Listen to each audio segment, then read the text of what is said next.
Bismillah. Assalamualaikum warahmatullahi wabarakatuh. Innal hamdalillah nahmaduhu ta'ala wa nasta'inuhu wa nastaghfiruh wa na'udzu billahi min shururi anfusina wa sayyiati a'malina. Man yahdihillahu fala mudilla lahu ومن يضلل فلا هادي له أشهد أن لا إله إلا الله وحده لا شريك له وأشهد أن محمدا عبده ورسوله اللهم صل وسلم وبارك وزد وأنعم على نبينا محمد وعلى آله وأصحابه ومن تبعهم بإحسان إلى يوم الدين. قال الله تعالى يا أيها الذين آمنوا اتقوا الله حق تقاته ولا تموتن إلا وأنتم مسلمون. أما بعد فإن أصدق الحديث كتاب الله وخير الهدى هدى نبينا محمد صلى الله عليه وسلم وشر الأمور محدثاتها فإن كل محدثة بدعة وكل بدعة ضلالة وكل ضلالة في النار. نسأل الله السلامة والعافية. Ma'asyiral muslimin ikhwani fid din rahimani wa rahimakumullah. Syukur alhamdulillah kita kembali bersyukur kepada Allah Subhanahu wa taala karena pada malam hari ini Allah Azza wa Jalla kembali mempertemukan kita di dalam salah satu masjid yang merupakan baitun min buyutillah, rumah dari rumah-rumah Allah Subhanahu wa taala. Sehingga kita bisa melaksanakan kewajiban kita salat maghrib berjamaah. Kemudian kita tidak lupa pula bersyukur kepada Allah karena Allah jadikan kita sebagai seorang muslim dan muslimah. Di antara sifat seorang muslim itu yang disebutkan oleh Rasul SAW dalam hadis sahih diriwayatkan oleh Imam Muslim, Rasulullah bersabda, al-mu'minul qawiyyu khairun wa ahabbu ilallah minal mu'minil dhaif. Seorang mukmin yang kuat, ini sifat ya, al-qawi dalam hadis itu sifat. Mana mausufnya yang disifati mana mukmin. Jadi seorang mukmin yang kuat itu sifatnya kuat. Itu kata Allah, lebih Allah cintai, lebih baik dan lebih Allah cintai dari mukmin yang lemah. Maka kuat di sini hadirin yang Allah muliakan, tentu pertama kali kuat imannya, kuat ilmu agamanya, serta kuat mentalnya.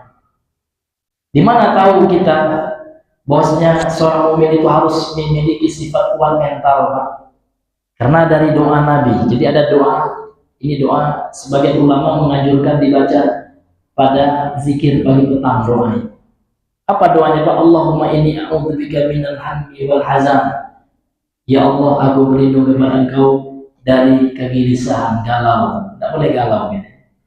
Ini sifat yang tidak baik. Wal hazan, dan rasa sedih ya yang berlebihan. Wal ajzi wal kasal, dan lemah, lihat Pak, lemah dan malas. Wal jubni wal bukhli, dan dari sifat pengecut, jubun. Jubun ini Pak, pengecut artinya penakut, dan dari sifat pelit. Wadu'alid dain, kemudian dari dililit hutang.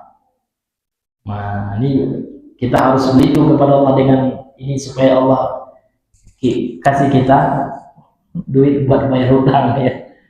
Iya. Karena Rasul berlindung ya dari ini juga. Wa ghalabatir rijal, dan dari diintimidasi oleh manusia. Tidak boleh kita diintimidasi orang, dipijak-pijak orang, tidak boleh. Ini hadirin, jadi dari hadis ini tahu kita seorang mukmin itu tidak boleh punya sifat penakut, pengecut. Ditambah oleh hadis lagi Pak, ini hadis mungkin sebagai Bapak sudah pernah dengar atau ada yang belum juga. Ini hadis sahih Muslim. Apa kata Rasulullah? Apa kata Rasulullah? Man mata falam yaghzu. Barang siapa yang meninggal dan belum pernah perang dia, berjihad. Walam yuhaddis nafsahu bil ghazwi. Kemudian dia tidak ada niat dalam hatinya berperang, penakut dia. Mata ala syu'batin min nifaq. Maka kalau dia mati dalam salah satu cabang kemunafikan.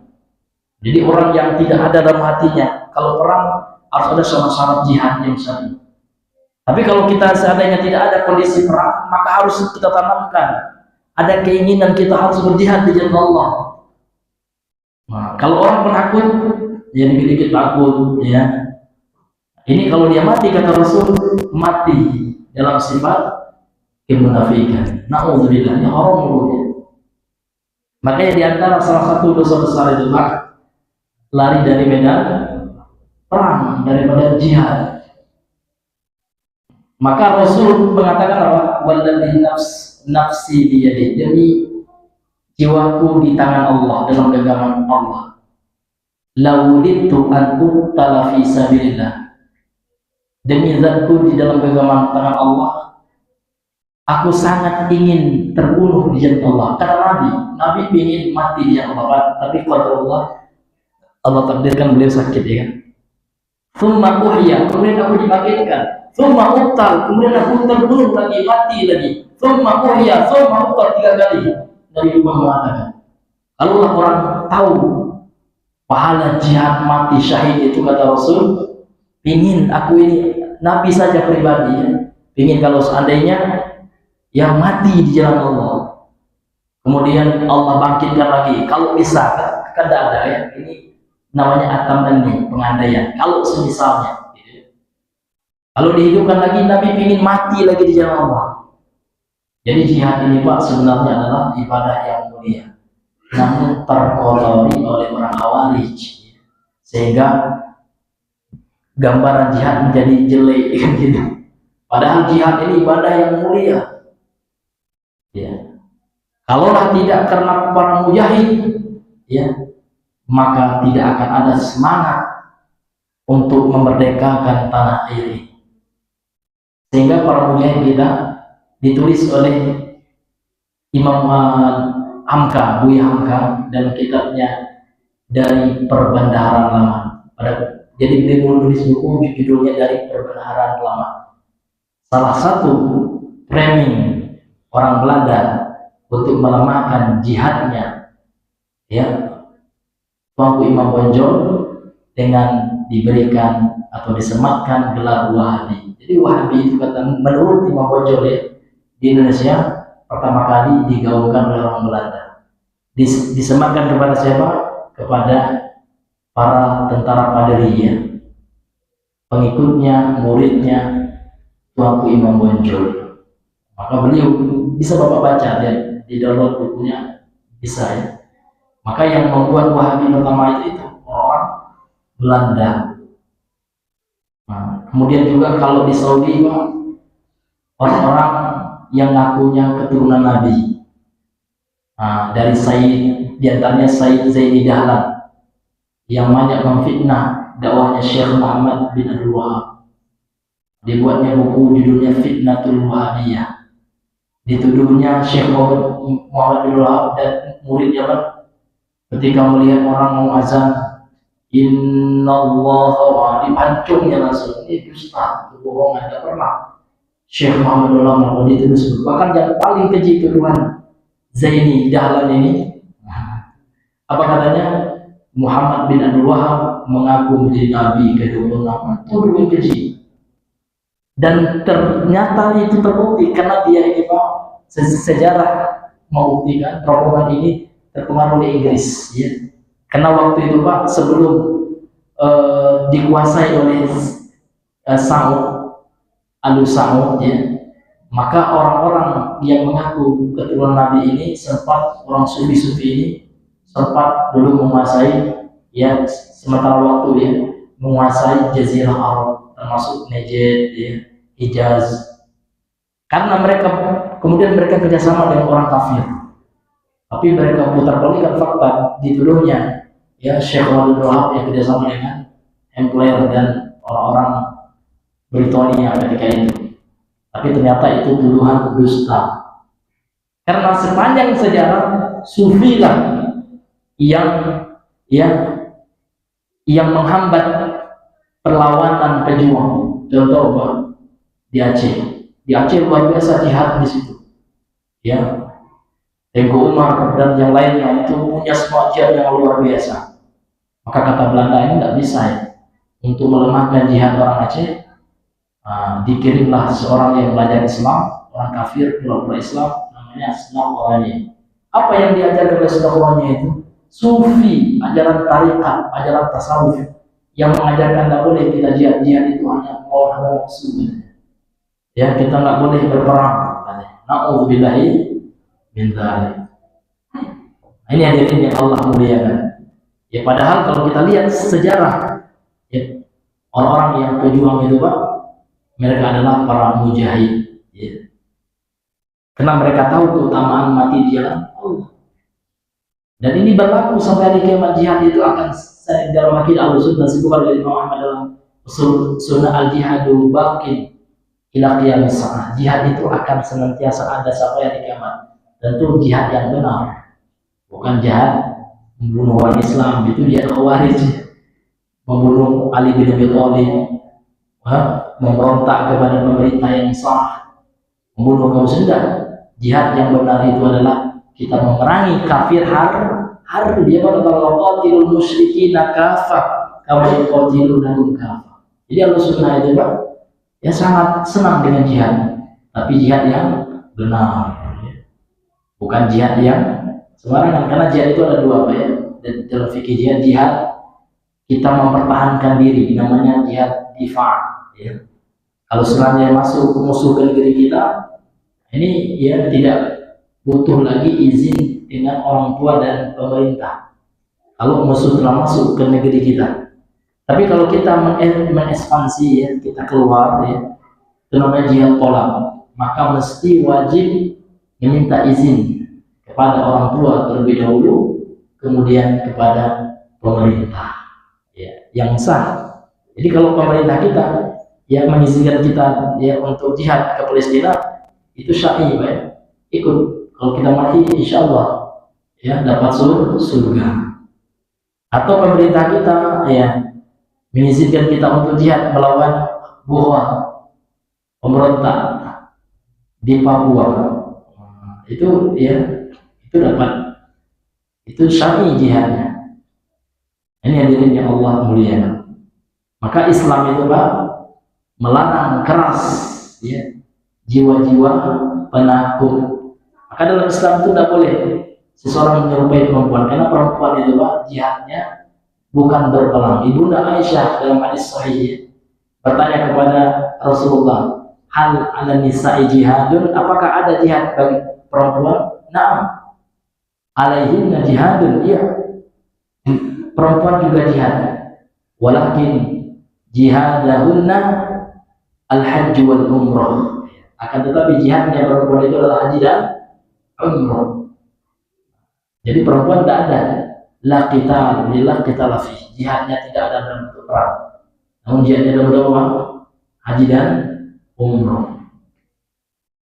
Maka seorang yang muslim laki-laki itu Pak tidak boleh menjadi jiwa-jiwa yang takut, dikit-dikit takut ya, ke belakang dikit takutnya, ya Allah bagaimana nak jihad ini ya, ke belakang rumah aja takut ya, diomelin istri dikit ngambek ya, tidak berani ya sama istri. Kan sekarang lagi viral tuh ya, awalnya buat video berani sama istri, habis itu klarifikasi takut ya, nah ada itu Pak.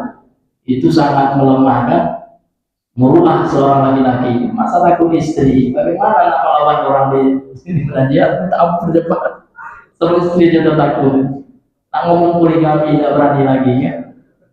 Akhirnya diboikot sama istrinya, ada TV gitu. Ada juga bergaul dengan itu, takut sama istri. Subhanallah ya. Lagi-lagi zaman sekarang Pak, dalam hadis Nabi kita berdoa dari intimidasi ya orang. Sekarang istri mengintimidasi kita, ya berlindung juga kita ya. Wa min ghalabatin nisa gitu ya, kita berlindung dari intimidasi perempuan ya, ya diatur betul ya. Nah, masya Allah ya, seolah-olah yang pemimpin itu bukan kita lagi ya, ibu aja pemimpin sekarang. Na'udzubillah, ini tidak bisa dibiarin ya. Kita seorang suami harus yang menjadi seorang sosok yang dianggap menjadi pemimpin lah gitu baik. Nah, ini yang dimuliakan oleh Allah Subhanahu wa Ta'ala. Jadi seorang wanita itu berjihadnya mentaati suami, jihadnya bukan jihadnya ngatur suami. Jihad seorang istri mentaati suami, berlomba-lomba bagaimana nyenangin suami ya kan, bagaimana melayani suami, itu jihadnya perempuan. Nah, ini hadirin yang dimuliakan oleh Allah Subhanahu wa Ta'ala. Baik ya, kita kembali lanjutkan pembahasan kita masih pada babu maja'a fit tanjim. Bab apa saja dalil yang datang yang menjelaskan tentang hukum yang percaya kepada perbintangan. Ya, setelah kita bahas ini ya, perkataan dari seorang ulama tabi'in Imam Qatadah sebagaimana yang diriwayatkan oleh Imam Al-Bukhari, ada 3 tujuan Allah menciptakan bintang. Yang pertama sebagai apa? Sebagai perhiasan, zinatan bis sama, perhiasan ya bagi langit. Kemudian rujuman lisyayatin, pelempar setan. Kemudian tanda, wa alamatin yuhtada biha, bisa kita gunakan untuk menunjuk arah kan ya. Arah barat, ya timur, itu bisa dengan melihat bintang. Biasanya ada ilmunya. Itu namanya nanti disebut dengan istilah ilmu taisir ya. Wallahu a'lam ya. Ini pembahasan kita yang sebelumnya. Sekarang kita lanjutkan. Qala syarih hafizahullah taala, berkata pensyarah kitab yang semoga dijaga oleh Allah Subhanahu wa taala. Al-ma'na lijmali lil athar ya. Makna secara global dari asar ya di atas. Jadi asar itu Pak, dimaknai oleh sebagian ulama sebagai apa yang disandarkan kepada selain Nabi, sahabat, tabi'in ya. Jadi ucapan sahabat atau tabi'in itu terkadang diistilahkan dengan asar. Beliau berkata, anna Qatadah rahimahullah, sesungguhnya Imam Qatadah rahimahullah dalam asar yang sebelumnya telah kita baca ya, yadhkurul hikmata allati khalaqallahu majliha nujum. Beliau menyebutkan hikmah, rahasia yang dengannya Allah menciptakan, yang karenanya Allah menciptakan bintang-bintang. Yang 3 itu Pak, hikmah Allah menciptakan bintang, 3 yang telah kita jelaskan tadi. Kama dzakarahu fi kitabih, sebagaimana yang telah Allah sebutkan dalam kitabnya, itu ada dalilnya Pak ya. Ini telah kita jelaskan juga dalilnya kemarin. Ya, sebagaimana dalam surah Al-Mulk ya, wa laqad zayyana as-samaa'a ad-dunya bimasabih kan gitu. Kemudian juga dalam surah Al-Mulk ayat yang sama, wa ja'alnaha rujuman lisyayatin, itu dalilnya. Kemudian sebagai ya wasilah ya untuk menuju arah, dalilnya surah Al-An'am ayat 97 kemarin. Wa huwa alladzi ja'ala lakumun nujum, dialah Allah yang telah menjadikan bagi kalian bintang-bintang, litahtadu biha, supaya kalian bisa jadikan sebagai alat acuan, petunjuk dengannya ya, biha dengan bintang-bintang tersebut ya, untuk menentukan arah fi dhulumatil barri wal bahri, ketika kalian berada dalam kegelapan ya daratan dan lautan. Jadi ketika kita di hutan ya, tidak tahu arah, tidak ada mati lampu atau di padang pasir kalau orang Arab ya, maka biasa mereka menggunakan bintang ya. Kalau hari tidak hujan ya, kalau di Arab kan jarang hujan ya, maka bintang itu besar kemungkinan selalu nampak muncul ya. Maka orang Arab dahulu menggunakan bintang itu untuk sebagai penunjuk arah. Sekarang kita di arah mana ya, utara atau selatan, bisa menggunakan bintang. Itu 3 itulah hikmahnya. Itu yang disebutkan oleh Imam Qatadah, Karena beliau ahli tafsir, muridnya Ibnu Abbas, ahli tafsirnya sahabat, beliau sebutkan 3 hikmah yang Allah sebutkan dalam penciptaan bintang, itu yang 3. Iya. Kemudian beliau melanjutkan raddan 'alal ladzina dhaharu fi asli, ini sebagai bentuk sanggahan. Jadi tujuan Allah menciptakan bintang itu adalah bentuk bantahan kepada siapa? Kepada orang-orang yang muncul di masanya, yakni di masa Imam Qatadah. Apa keyakinan orang-orang ketika itu terhadap bintang? Keyakinan yang kata beliau, wa ya'taqiduna fin nujum, mereka meyakini pada bintang itu ghairu ma dzakarahu khaliquha fi kitabih, selain apa yang telah disebutkan oleh pencipta mereka, oleh Allah dalam Al-Quran. Artinya mereka meyakini tentang bintang selain yang Allah tetapkan, selain yang Allah sebutkan tentang hikmah tujuan Allah ciptakan bintang tersebut. Wa haula'i qalu bila ilmin, dan mereka berkata tanpa ilmu. Wa afnu a'marahum fima yadurruhum, dan mereka menghabiskan umur mereka dalam perkara yang memudaratkan atau membahayakan mereka, yakni meyakini tentang bintang bisa menentukan nasib seseorang, misalnya menjadikan bintang sebagai alat untuk meramal. Bintangnya apa bintangnya Pisces, Aries ya. Oh kalau gitu Bapak kayaknya lebih cocok bekerja menjadi badut. Enggak bintang itu contoh. Ini tidak ada orang jahiliyah menggunakan bintang itu untuk meramal. Ini tidak boleh, hadirin yang dimuliakan oleh Allah Subhanahu wa ta'ala. Ini hadirin yang dimuliakan oleh Allah. Kemudian kata beliau, wa kallafu anfusahum, dan mereka membebankan diri mereka ma laysa fi maqduril usul alaih, apa yang tidak mampu mereka capai atasnya. Jadi mereka membebankan diri mereka dalam mempelajari bintang-bintang itu, Pak, yang mana mereka tidak mampu untuk mencapai tujuan tersebut. Wa hakadha kullu man talaba al-haq, dan seperti inilah setiap orang yang mencari kebenaran min ghairil kitab wa sunnah, dari selain Al-Quran dan Sunnah.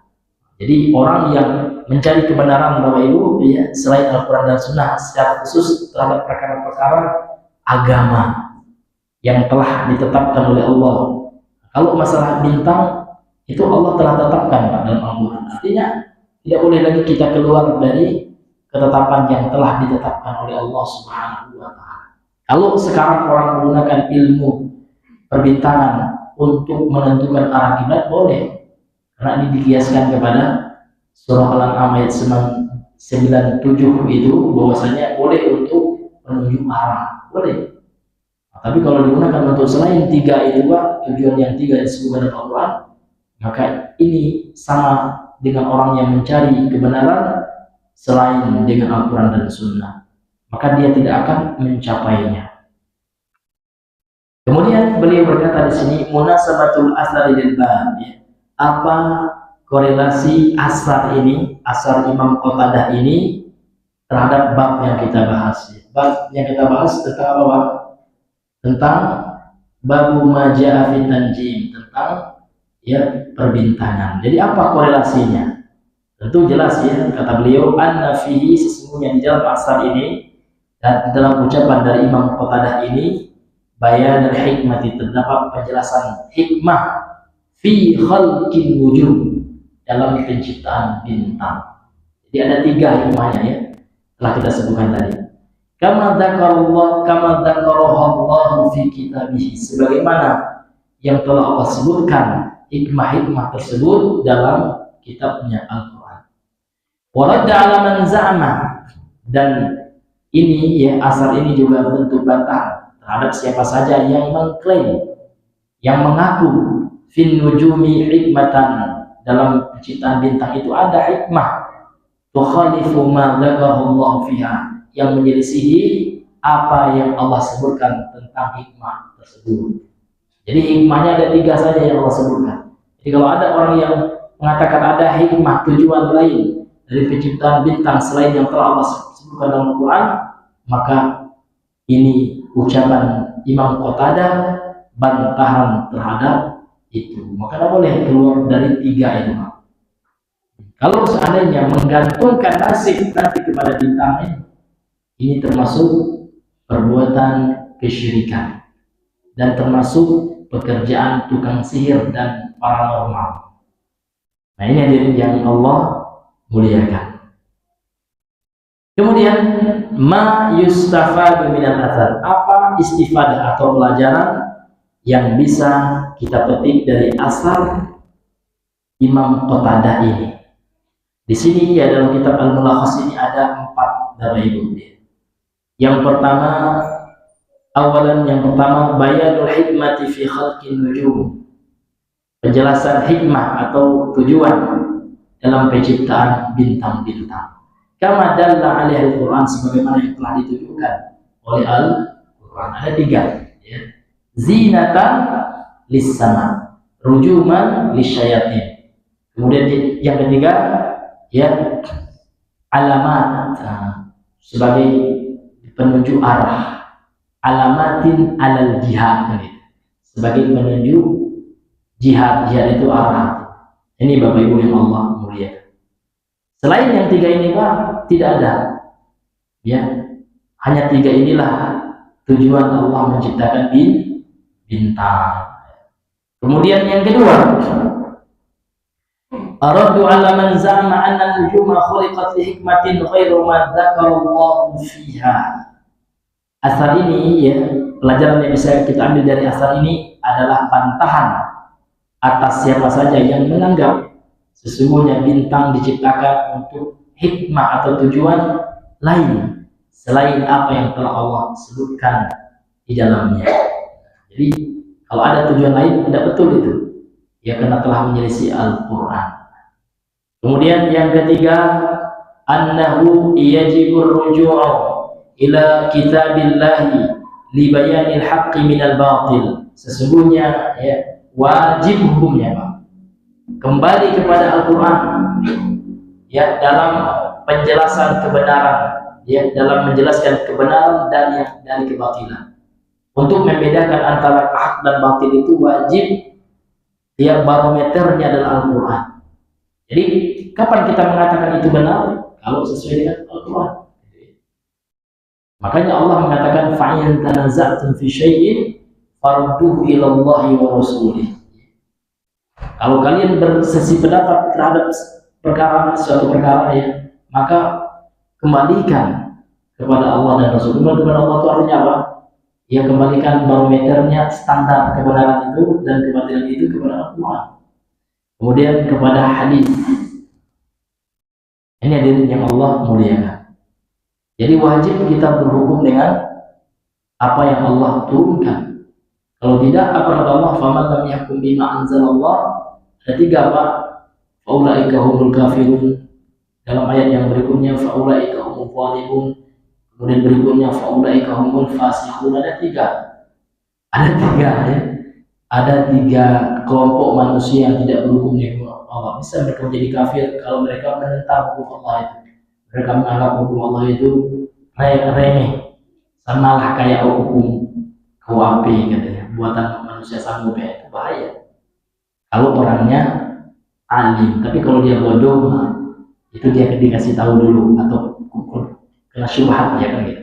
Kemudian yang kedua, dia zalim. Kalau seandainya dia tidak berhukum dengan hukum Allah, kemudian dia masih meyakini hukum Allah yang paling mulia dari hukum buatan manusia, tetap juga dia berhukum dengan Allah, berdosa walaupun dia tidak kafir. Demikian juga fasik ya, oleh kaum fasikun. Artinya ya, tidak boleh kita keluar dari Al-Quran dan Sunnah dalam menentukan hak dan yang batil. Ini hadirin yang Allah muliakan. Kemudian ya, yang keempat, anna man talabal huda min ghairi kitab wa sunnah. Ya. Sesungguhnya barang siapa yang mencari petunjuk selain Al-Quran dan Sunnah, dari selain Al-Quran dan Sunnah, ya, faqad dhalla. Ya, kalau di sini ada salah cetak kayaknya. Ya, yang punya Ya, coba kita buka. Oh, kalau ini tidak ada ya, ini bukan Al-Mulakhas. Yang punya Al-Mulakhas yang lain ada nggak Pak? Bang Ijal coba dibaca yang nomor 4-nya. Anna man talabal huda min ghairi kitab wa sunnah apa? Faqad apa? Faqad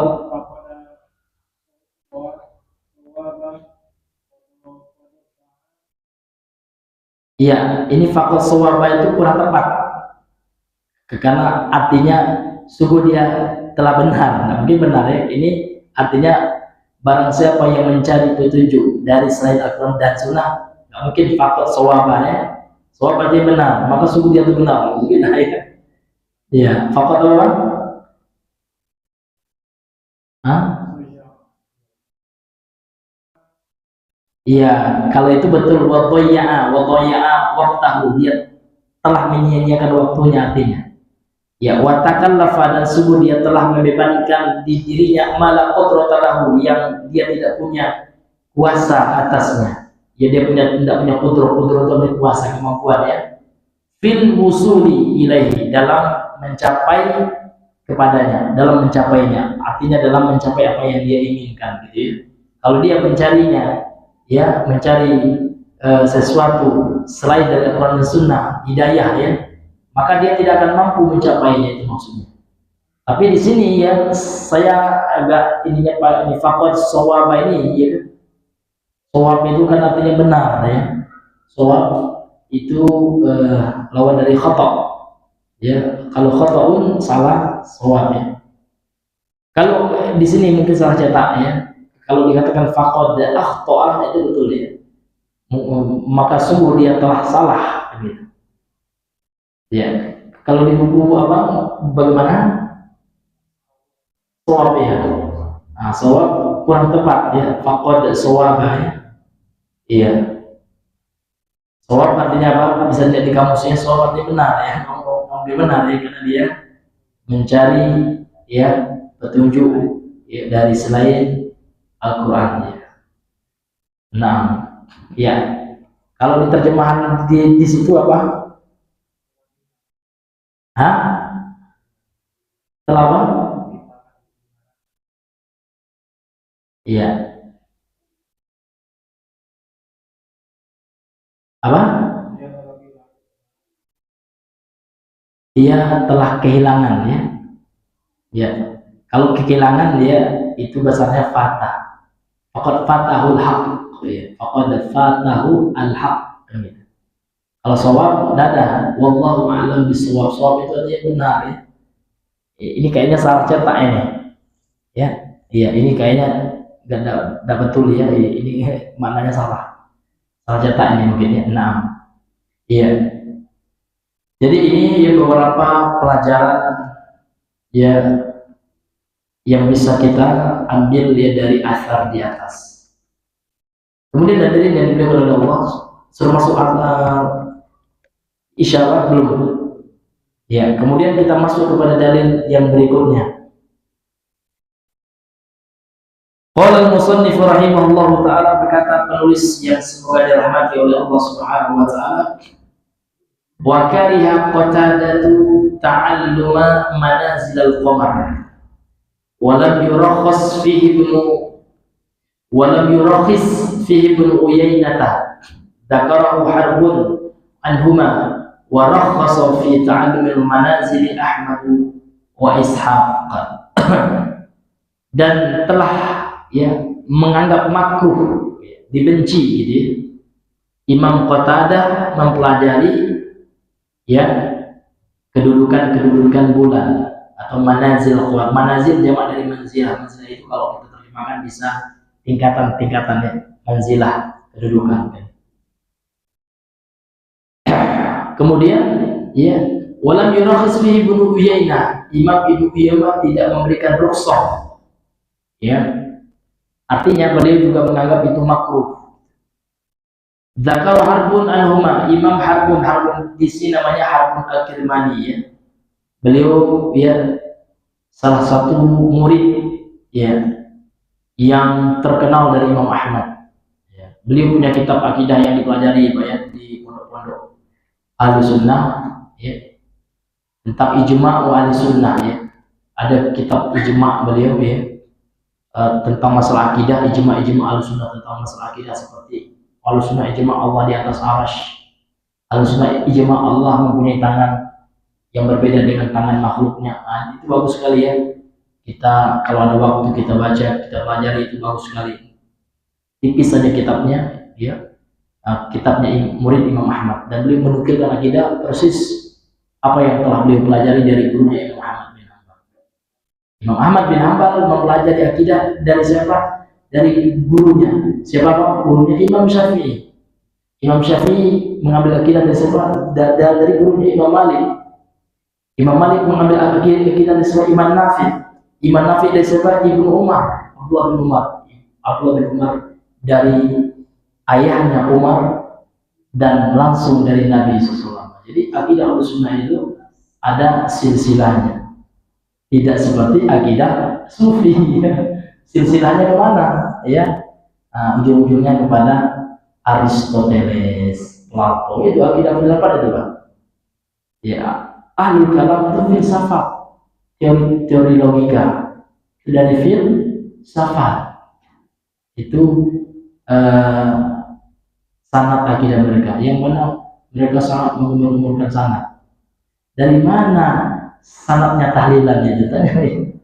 Sanadnya dari mana itu? Sanad itu apa pengertian sanad? Sanad itu ya adalah ya perawi yang menyampaikan kepada Nabi. Silsilatul rawi ya, al-musil ilal matn, yakni ilal Nabi, kumpulan ya rawi ya, yang mana rawi ini nyambung dia sampai kepada Nabi. Sekarang kalau memang mereka punya sanad, pasti Nabi sudah tahu. Tapi Nabi tidak ada. Allah di mana sanadnya ucapan itu? Nabi mengatakan itu. Ya Allah mawjudun bila makan, kata mereka. Allah ada tanpa tempat. Itu bukan hadis, Bang.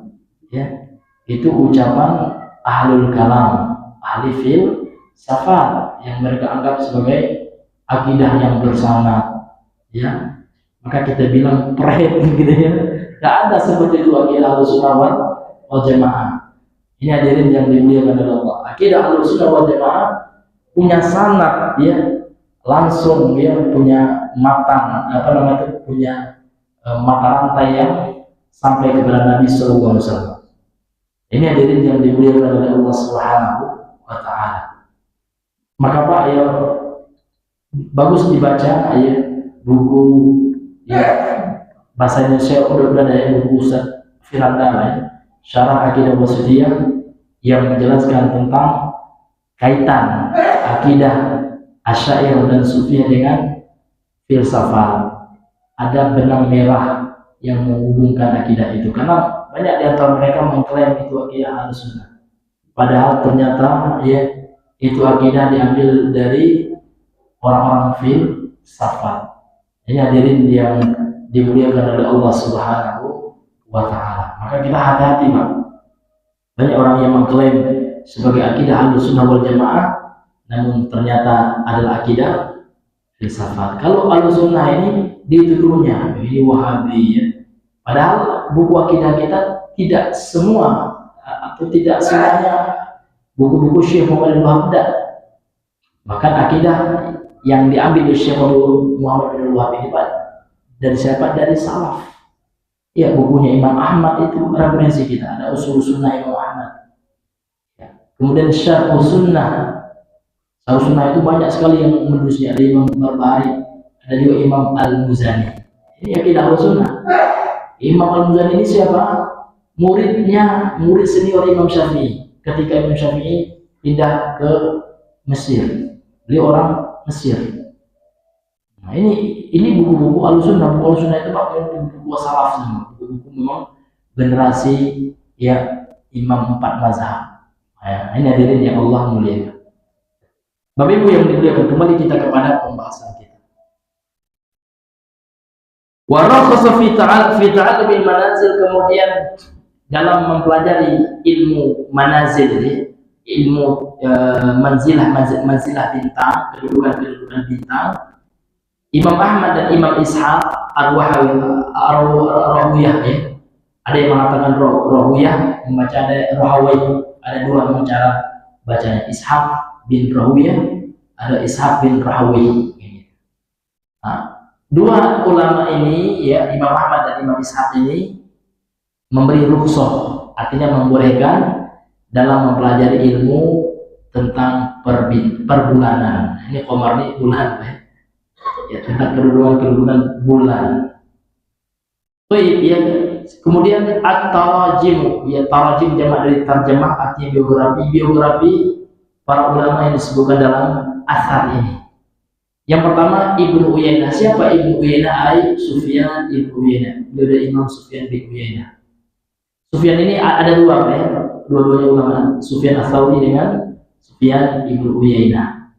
Ada dua memang. Kemudian dalam riwayat ini juga ada disebutkan Harbun. Harbun ini siapa? Harbun bin Karmani. Harb ya bin Al-Karmani min jullati ashabi Ahmad, di antara ya murid ashab. Di sini teman ya, namun lebih kepada murid, maknanya murid Imam Ahmad yang terkenal itu Imam Harb ya. Al-Kirmani ini adalah muridnya Imam Ahmad yang senior ya, yang dikenal ya, sanadnya bertemu langsung dengan Imam Ahmad, sanadnya tinggi, sanadnya ali gitu ya, kepada Imam Ahmad bin Hanbal. Kemudian Imam Ahmad ini sudah kita kenal semua, Al-Imam Ahmad bin Hanbal, murid juga Imam Syafi'i. Imam Syafi'i memuji ilmu hadis beliau. Kalau seandainya orang bertanya tentang hadis ya, maka tanyalah Ahmad bin Hanbal, kata beliau. Jadi diakui oleh gurunya gitu ya, dalam ilmu hadis. Ini luar biasa. Tapi kalau dalam ilmu fikih, Imam Syafi'i lebih mengunggulinya. Nah, ini adilnya Allah. Kemudian Imam Ishaq, siapa itu? Ishaq bin Rohawai ya. Ada yang membaca dengan Rohawai, ada Rohuyah. Ada dua memang cara bacanya. Ini hadirin yang Allah muliakan. Sudah masuk waktu ya, kalau sudah masuk ya kita azan dulu, nanti setelah azan ya kita lanjutkan lagi ya.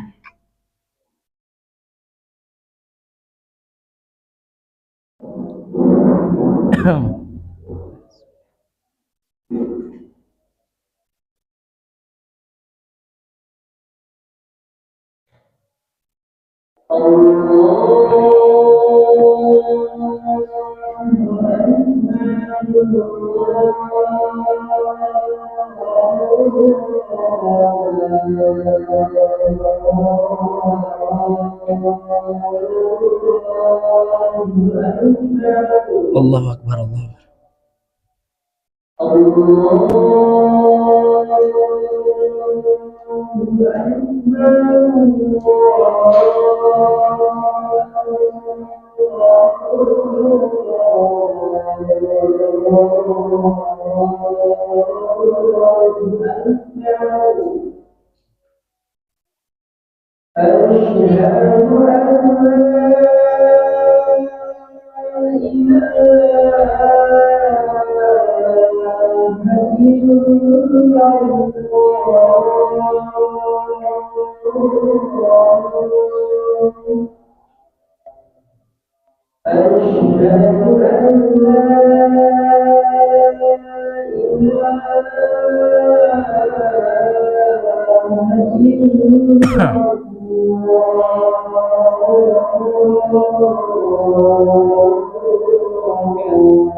La haula wala quwwata.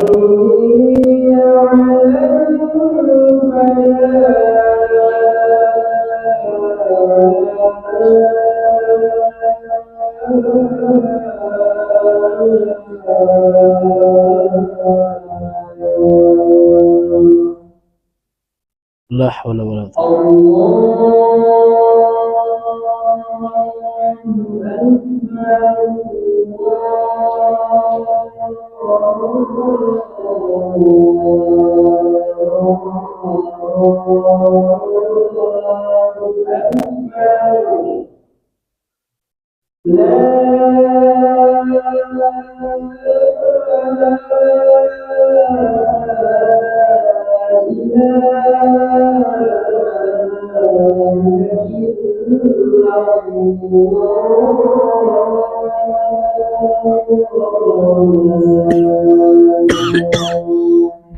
la ilaha.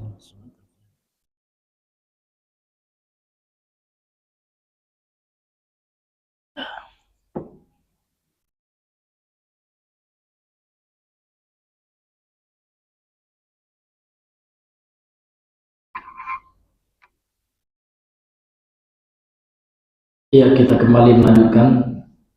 Ya. Kemudian apa yang dimaksud dengan manazilul qamar?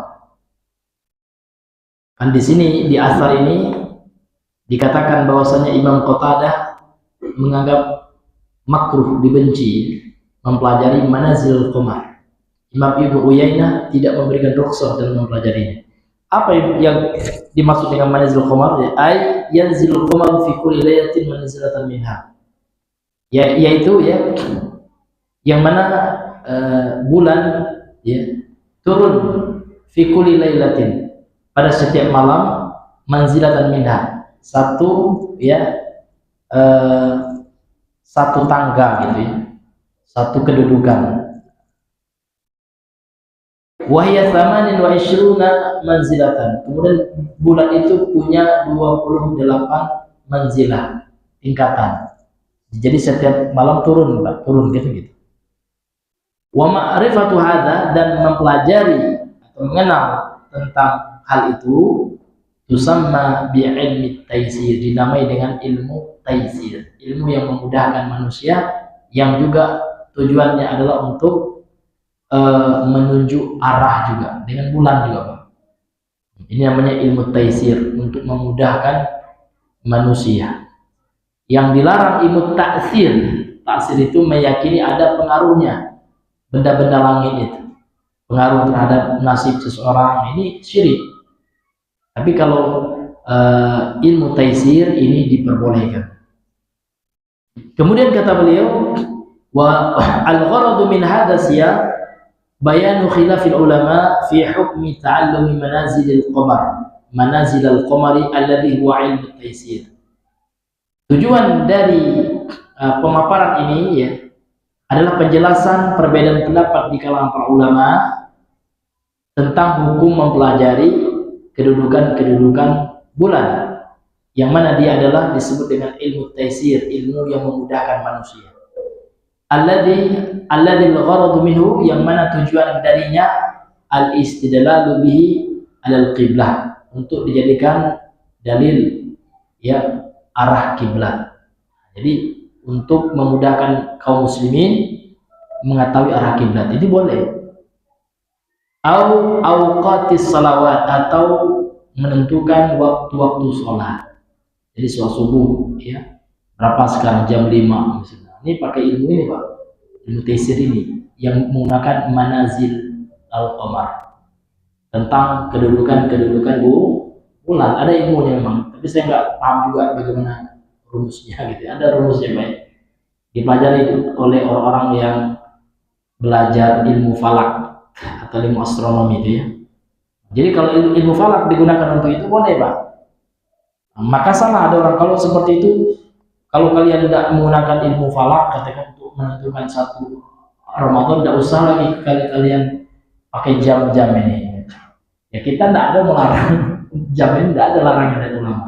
Yang dilarang itu kalau digunakan itu mengalahkan metode Nabi menetapkan suatu Ramadan. Metode Nabi apa? Ya, sumu li ru'yatihi. Berpuasalah kalian karena melihatnya. Lihat ru'yah di situ ru'yatul ain, dengan melihat dengan mata, kan gitu. Bukan dengan ilmu hisab. Karena hisab ini bagian dari ilmu falak juga. Ini hadirin yang Allah muliakan. Kemudian yang melarang itu bukan kita, bukan saya. Yang melarang itu ulama salaf, ya, ulama Ahlussunnah, diantaranya Imam Ibnu Hajar Al-Asqalani. Jangan pula yang baru melarang, tidak ada. Saya siapa? Saya bukan ulama. Saya hanya pembelajar biasa, ya, yang punya sedikit ilmu untuk sharing gitu. Ya, kalau ada yang salah saya kritik aja. Nah, tentu mengkritiknya punya referensi lain. Ustaz, ini ada referensi ini boleh ilmu hisab, ya silakan. Mana ulama salaf yang boleh? Tapi kalau ulama salaf yang melarang banyak sekali, Pak. Saya punya buku soalnya. Saya punya buku judulnya Fathul Alam, ya, syarah dari Bulughul Maram. Di situ disebutkan pembahasan khusus tentang larangan ulama salaf menggunakan hisab. Karena itu pertama kali yang menggunakan membiasakan itu orang Rafidhah. Bukan kata saya, enggak. Itu kata siapa? Imam Ibnu Hajar Al-Asqalani dalam Fathul Bari syarah Sahih Al-Bukhari. Ini bukan kita dulu orang, enggak. Kita enggak boleh dulu, kita punya data. Kita berbicara dengan by data, itu kata orang sekarang. Iya. Yang bilang ulama, pakar di bidang ilmu tersebut. Nah, ini hadirin ya Allah. Karena orang sekarang banyak salah, Pak. Kata baru, ini lah saya ngomong, karena saya tidak boleh, kita bukan ulama, tidak boleh kita sudah kayak ulama pula, ya kan? Ya, tidak boleh, Pak. Dalam Islam itu, dalam masalah agama ini, Pak, kalau sudah ada pendapat, misalkan ulama berbeda ada tiga pendapat beda ulama, tidak boleh kita buat pendapat yang keempat, haram itu. Iya, tidak boleh lagi, ya. Nah, karena yang berbeda itu adalah mujtahid mutlak. Kita bukan mujtahid, kenapa? Ya.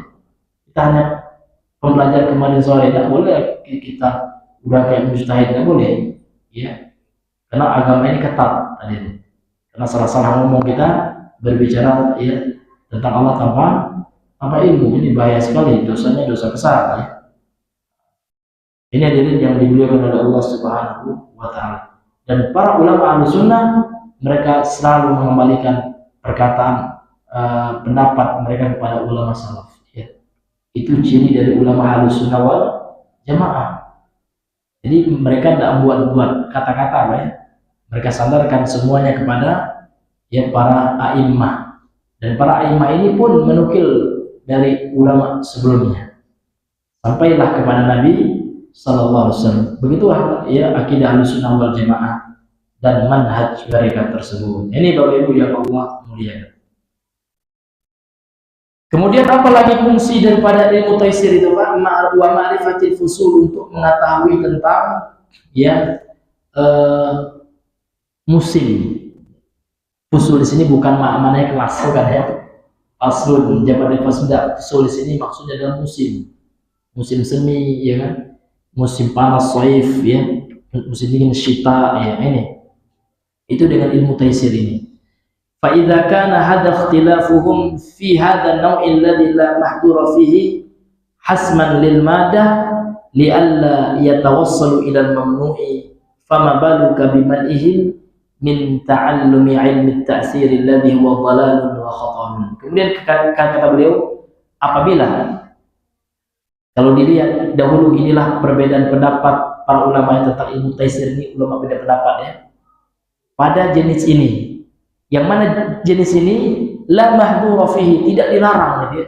Tidak diperingatkan untuk dilarang untuk mempelajarinya, ya, hasman lil madah, sesuai dengan apa?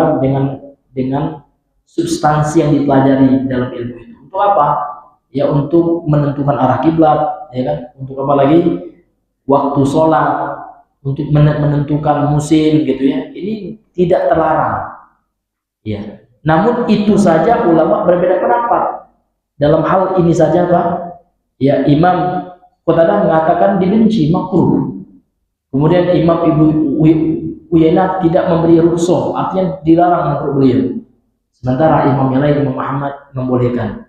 Kalau substansinya madahnya, substansi yang dipelajari itu adalah hanya untuk arah kiblat, ya, untuk menentukan waktu sholat, dan yang tidak berkaitan dengan keyakinan, ya, ini diperbolehkan. Namun ulama berbeda pendapat. Li'alla, kenapa? Nah, apa alasan ulama itu Pak? Ini luar biasa pernyataan dari Syekh Shalih Al-Fauzan di sini. La'alla yatawassalu ilal mamnu, ya, supaya tidak sampai kepada, ya, tidak mengarah atau sampai kepada hal yang dilarang. Fama baluka biman'ihim min ta'allumi ilmi ta'tsir, dan bagaimana menurutmu gitu ya, larangan mereka dari mempelajari ilmu ta'tsir. Ilmu ta'tsir itu Pak, mengaitkan antara ilmu perbintangan dan ilmu tentang bulan itu dengan kepada nasib seseorang. Artinya bulan itu berpengaruh, bintang itu berpengaruh dalam menentukan nasib seseorang, itu namanya ilmu ta'tsir, ya. Ini dilarang, sepakat ulama melarang, dan ini termasuk kesyirikan. Alladzi, yang mana ilmu ta'tsir itu adalah wa dhalalun, dia adalah kesesatan, wa khatarun, dan sesuatu yang berbahaya. Ini diri yang Allah muliakan. Kemudian kita masuk pada dalil yang berikutnya. Qala al-musannif rahimahullahu taala, berkata penulis yang semoga dirahmati oleh Allah, wa Nabi Musa qala Rasulullah SAW, dari Abu Musa. Abu Musa di sini nantinya sahabat Abu Musa al-Asy'ariyah. Dari Abi Musa qala, dia telah berkata, qala Rasulullah SAW, telah bersabda Rasulullah SAW, salasatun la yadkhulunal jannah, 3 kelompok manusia yang tidak akan masuk surga, kata Rasul. Ini suatu hal yang harus kita wanti-wanti, harus kita fokuskan, ya, pikiran kita Pak. Ini takut kita. Mudah-mudahan kita tidak jatuh ke dalam salah satu dari 3 ini. Dan 3 dalam hadis seperti ini Pak, ini maknanya bukan pembatasan. Yang lainnya berarti boleh tidak? Ulama menjelaskan hitungan 3 dalam hadis-hadis yang seperti ini maknanya, ya, bukan pembatasan, namun dalam bab permisalan. Dalam hadis ini ada 3 contoh orang yang gak akan masuk surga, gitu. Dalam hadis yang lain 7 mungkin, ya kan? Seperti Nabi mengatakan ada 7 dosa besar, dan itu pun 7 itu bukan pembatasan juga, karena ada dalam hadis yang lain yang terpisah menjelaskan lebih daripada itu lagi. Maka hitungan seperti ini Pak, ulama mengatakan hadza min babi tamsil, ini dalam bab memberikan contoh, ya, seperti hadis, ya. Ya, apabila anak Adam meninggal, terputus amalnya kecuali 3 hal. 3 hal itu bukan membatasi 3 beda. Artinya dalam hadis itu contohnya ada 3, gitu ya, yang tidak akan terputus pahalanya meskipun orang sudah meninggal. Dalam hadis yang lain 7. Nah, ini ada yang Allah berikan. Sehingga kita Pak, tidak boleh kita hanya memakai satu hadis, kemudian hanya hadis itu saja, tidak mengumpulkan jalur perututan hadis yang lain. Makanya ulama itu sebelum menghukumi suatu hukum Pak dalam agama itu, mereka melakukan jam'u turuq wa taufik, namanya. Mengumpulkan, ya, jalan-jalan hadis yang sama, ya kan? Kemudian baru mereka lakukan taufik, pencocokan, gitu ya. Baru nanti mereka tarik hukumnya. Nah, jangan kita hanya pakai satu hadis kemudian telah memponis hukum. Nah, galak seperti itu orang salah, keliru, karena dia tidak mengambil dalil yang lain. Contoh, ada orang yang mengatakan, ya, berdebat itu langsung haram, tidak boleh, dah.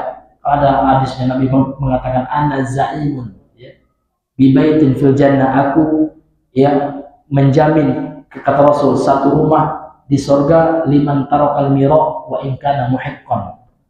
Barang siapa yang meninggalkan perdebatan walaupun dia benar, dihukumi semua orang yang debat itu salah semua. Zakir Naik itu salah juga, telah melanggar hadis ini. Padahal ayat Allah memerintahkan Pak, ya, dalam ayat wajadilhum billati hiya ahsan, kata Allah.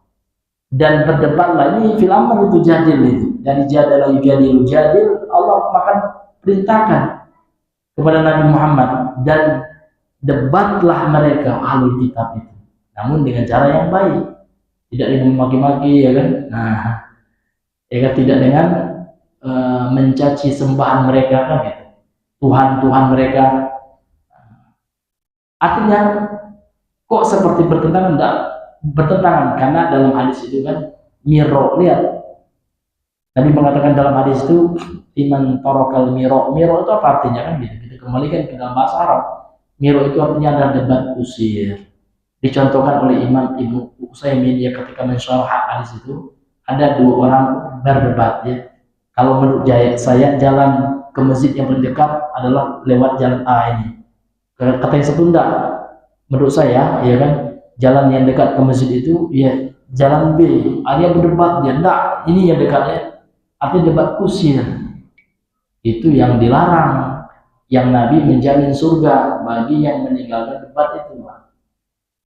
Jadi tidak bisa bapak hukumnya semua debat ya ambil sepenggal hadis ya tanpa melihat dari dalil yang lain langsung menyimpulkan hukum. Ini bahaya ya kan?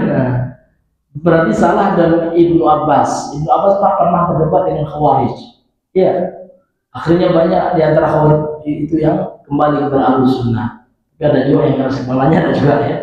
Artinya ulama pernah berdebat. Imam Ahmad berdebat dengan tokoh Mu'tazilah, kalau nggak salah namanya, lupa ingat saya, Ibnu Abi Dunya atau siapa namanya ya, agak-agak seperti itulah. Artinya para ulama berdebat ya.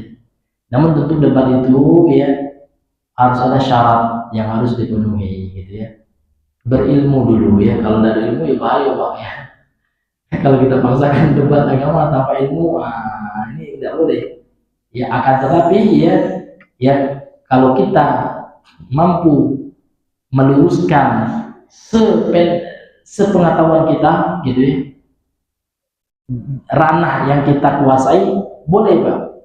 Memang kita mengetahui dengan data tentang ya orang-orang sufi gitu ya, ada datanya, kita tahu kita itu sesat, boleh kita sampaikan kepada masyarakat yang mana mereka mengatakan ya, barang siapa yang melihat seorang wali ya kan, maka haram baginya masuk neraka.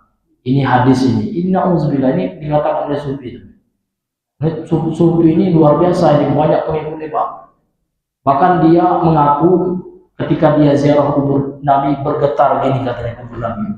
Keluar Nabi dari kubur, diciumnya lututnya. Auzubillah, dia merendahkan Nabi juga. Dan dia juga pernah mengatakan, ada hadis sahih katanya, siapa yang minum kopi, katanya, mungkin dia suka kopi. Iya, maka haram baginya masuk surga. Tidak akan ya terbakar oleh api neraka dia kalau sudah minum kopi. Ini hadisnya sahih. Dia na'udzubillah, sahih dari mana Pak? Ya, ini na'udzubillah ini lagi ini banyak. Mungkin jual kopi juga dikulit dulu kan, kita nggak tahu kita. Kalau itu jelas-jelas salah itu boleh Pak. Ini dalam rangka untuk apa? Ingkar mungkar, boleh. Tapi jangan pula kita berdebat, kita tidak bisa baca kitab, ayo kita debat baca kitab, itu salah Pak. Jangan pakai metode itu ya.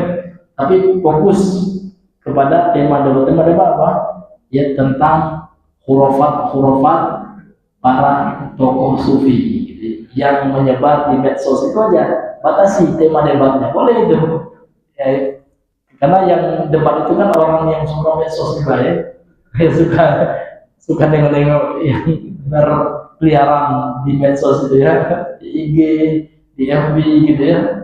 Apa itu ya, artinya debat secara data saja, jangan pula debatnya bahas kitab, itu jangan. Itu harus orang yang belajar pula sehingga debatnya terarah.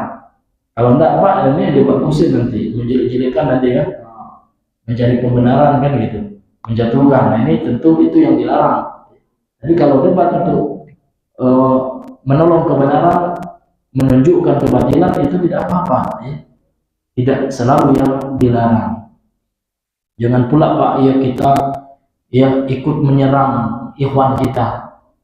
Mungkin ada kesalahan beliau, tapi jangan pula kita menjadi penolong bagi ahlu syubhat. Ya, itu salah juga Pak. Mana manhaj kita al-wala wal bara. Jadi ahlu sunnah itu Pak harus punya loyalitas kepada ahlu sunnah. Apalagi yang dilawan beliau itu memang luar biasa, khurafat ya, kesyirikan, orang-orang yang minta ke kuburan gitu ya, pulus katanya kan, ada itu, ada salawat duit sholat fulus namanya, yang mulus-mulus gitu, yang merah-merah itu ada memang.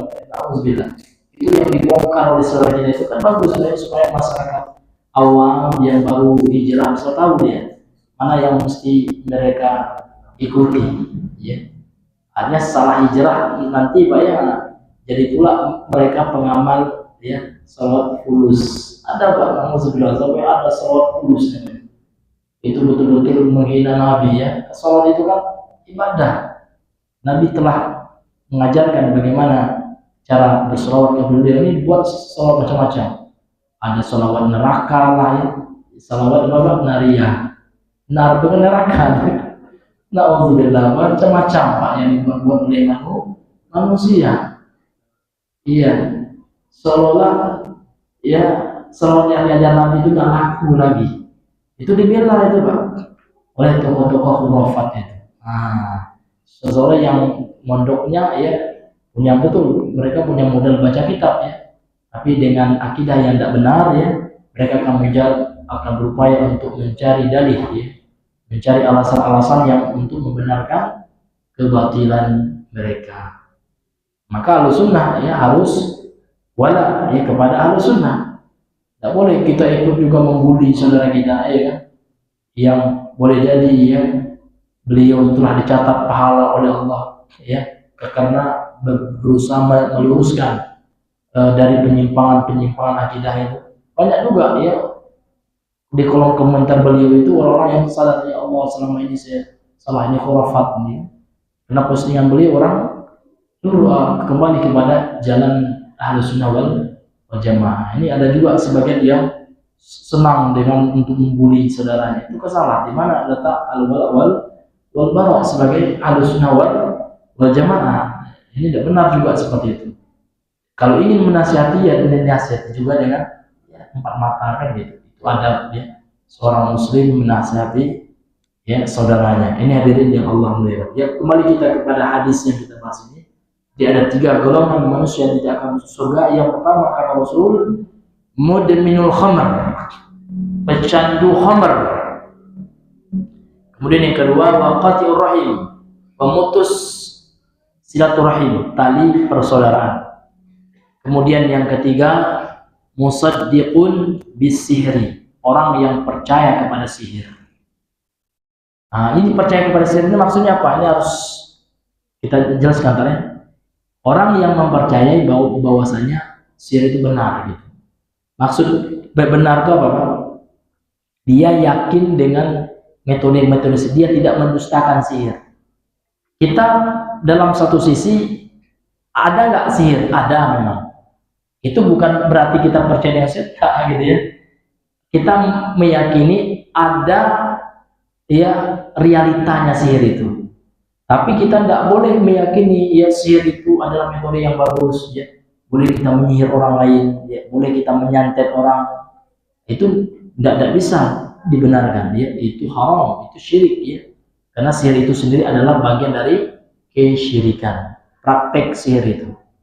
Jadi ini diantara manusia yang tidak akan masuk surga, yaitu orang yang ya membenarkan penyihir. Ya, dia percaya kepada dukun, penyihir, dan dia yakin ya dengan metode sihir. Kalau sekarang nama sihir kan banyak, sihir kan istilah syariat. Boleh jadi istilah sekarang dengan apa? Dengan santet dia bisa ya. Kalau seandainya dia menggunakan metode sihir. Dan ingat sihir dalam Islam itu 2 Pak. Ada sihir yang kufur karena dia syirik, ada sihir yang haram karena dia menipu. Jadi sihir itu secara bahasa artinya kan pernah kita bahas juga, sesuatu yang sebabnya samar-samar, yang tidak nyata gitu. Dia pengaruhnya itu lembut gitu ya, samar. Ma latufa sababuhu wa khafiyah, kan itu makna sihir menurut bahasa. Yang sebabnya itu halus, sebabnya halus dan samar. Maka tukang sulap sihir juga Pak. Tukang sulap itu penyihir, namun penyihir yang tidak sampai ke dalam kesyirikan. Tidak, kalau syirik tidak deh. Namun dia berbuat sihir tipu daya, kecepatan tangan, kehalusan memainkan mata manusia, menyulap mata manusia. Maka dalam Islam apa hukum sulap? Haram. Kenapa Pak? Karena dia berbohong. Karena dalam Islam itu bohong itu haram hukumnya. Pada dasarnya bohong itu haram hukumnya. Ya, bahkan bercanda saja tidak boleh kita bohong. Haram juga hukumnya Pak. Apalagi untuk hiburan tidak boleh. Ada memang bohong yang dibolehkan kalau ada dalilnya. Dalil yang mengkhususkan dari dalil umum yang mengharamkan sihir secara umum, seperti ya sering kita sampaikan ya Pak ya, untuk mendamaikan dua orang muslim yang bertengkar itu memang ada dalil, atau untuk strategi perang dalam peperangan.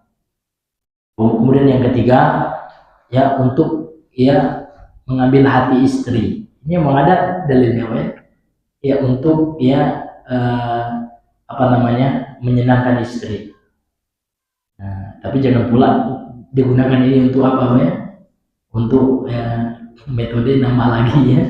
Bohong aja kita ya, mulai bohong ya, supaya istri nggak marah gitu ya. Nah, ini hati-hati ya, jangan digunakan pula ini bohong di sini dalam hal yang seperti masakan. Karena kalau dalam teks hadisnya itu konteksnya masakan ya. Jadi seseorang memuji masakan istrinya enak gitu ya, padahal udah enak ya, padahal ya Allah ya, apalah rasanya Allah selama saya makan ini rasa yang paling asing gitu ya. Tapi untuk menyenangkan istri kita bilang enak juga, Masya Allah ini kayaknya kayak masakan koki bintang 7 gitu ya. Kayak masakan koki restoran bintang 7 nih masakan kopi ini kan ya. Terus ini Pak ya, jadi itu yang boleh kan. Tapi selain itu Pak tidak boleh. Bohong itu hukumnya dosa, haram ya. Termasuk bohong dalam hiburan. Sulap kan hiburan katanya. Tapi tetap Pak, itu sihir juga, namun sihir yang dosa besar, bukan dosa syirik. Kalau menggunakan jin, bantuan jin itu baru sihir Pak ya. Namun ingat Pak, ada orang-orang ateis ya, dan orang Islam yang pemikirannya ateis. Dia tetap enggak kita katakan ateis, namun dia terpengaruh oleh ateis dan komunis. Apa itu? Yang menolak adanya sihir. Tidak ada sihir itu. Bahkan mereka sampai menolak kerasukan jin itu tidak ada. Sampai dia menuduh ustadz ya, ustadz itu bohong ya, sosok kerasukan. Nah ini kerasukan itu Pak sudah dinukil oleh Imam Ibnu Katsir, itu ijma ulama, ada dalam Islam. Ya, orang yang dimasuki jin itu ada. Ini kan ada sebagian orang yang ya berpakaian akademik ya, orang yang hebat ya, namun terpengaruh oleh pemikiran ahli filsafat ya, yang ahli filsafat materialisme ya, materialisme itu ya, Karl Marx, yang nggak percaya dengan ruh. Sampai orang-orang ateis itu nggak percaya dengan ruh. Iya, itu hanya dongengnya orang agama, karena mereka nggak percaya dengan agama, komunis. Termasuk tokohnya siapa Pak yang pura-pura Islam ya, kalau di tengah orang Islam dia pura-pura Islam, dia agamis betul, tapi pas dia rapat dengan komunis di Moskow ya, di sekarang di Rusia, dia membela komunis dan mengejek orang beragama, orang kolot, orang agama nih, percaya tahayul katanya, surga neraka itu tahayul katanya. Itulah Madilog gitu ya, penulis buku Madilog, orang Minang juga beliau ya. Tapi parah itu sekarang ya, orang-orang yang sosok akademik ya, dari kalangan anak-anak kampus gitu ya, mantap dia. Sampai Pak ya tidak percaya dia dengan apa?